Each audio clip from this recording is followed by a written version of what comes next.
কুষ্টিয়ার খোকসা ও কুমারখালী উপজেলায় জ্ঞানের আলো ছড়াচ্ছে হাতেজান্নেসা বয়স্ক বিদ্যালয়। এদিকে উপজেলা মাধ্যমিক শিক্ষা অফিস এমন উদ্যোগে সাধুবাদ জানিয়ে সহযোগিতারও আশ্বাস দেয়। কুষ্টিয়ার খোকসা কুমারখালী প্রতিনিধি মোস্তাফিজুর রহমান রিগানের পাঠানো তথ্যচিত্রে আরও জানাচ্ছেন জয়নাল আবেদিন।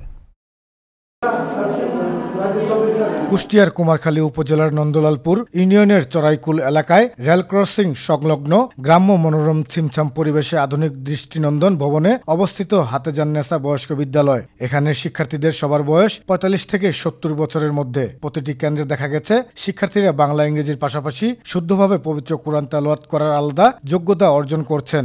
মাসলা বাংলা এসব আমরা তো আগে জানতাম না, অনেক কিছুই জানতাম না আসলে, এখানে এসে অনেক কিছু শিখতে পারেছি। বয়স্ক হাতেজান বিদ্যালয়ে লেখাপড়া করেছি, আমরা অনেক শুদ্ধভাবে কোরআন শরীফ পড়তেছি, বাংলা পড়তেছি। পড়াশোনা করতে আমাদের খুব ভালোই লাগছে যে এই বয়সে আমরা যে পড়া শিখতেছি। হয়তাপাড়া হাতেজান্নেসা বয়স্ক বিদ্যালয়ে পড়াশোনা করতেছি, আমাদেরকে খুবই ভালো লাগতেছে। আয়কর আইনজীবী আকমল হোসেন তার নিরক্ষর মায়ের অনুরোধে এই কার্যক্রম শুরু করেন।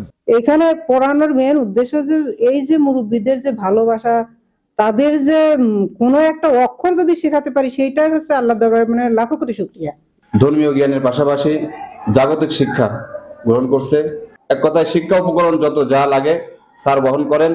পাশাপাশি এই প্রতিষ্ঠানের মাধ্যমে অত্র এলাকার বিধবা, বয়স্ক এবং পঙ্গুদের মাসিক ভাতার ব্যবস্থা করে থাকে।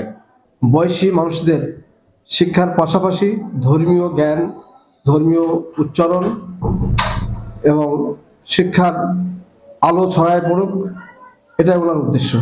এমন কার্যক্রম আরও বেগবানের পরামর্শের পাশাপাশি সহযোগিতারও আশ্বাস উপজেলা শিক্ষা কর্মকর্তার।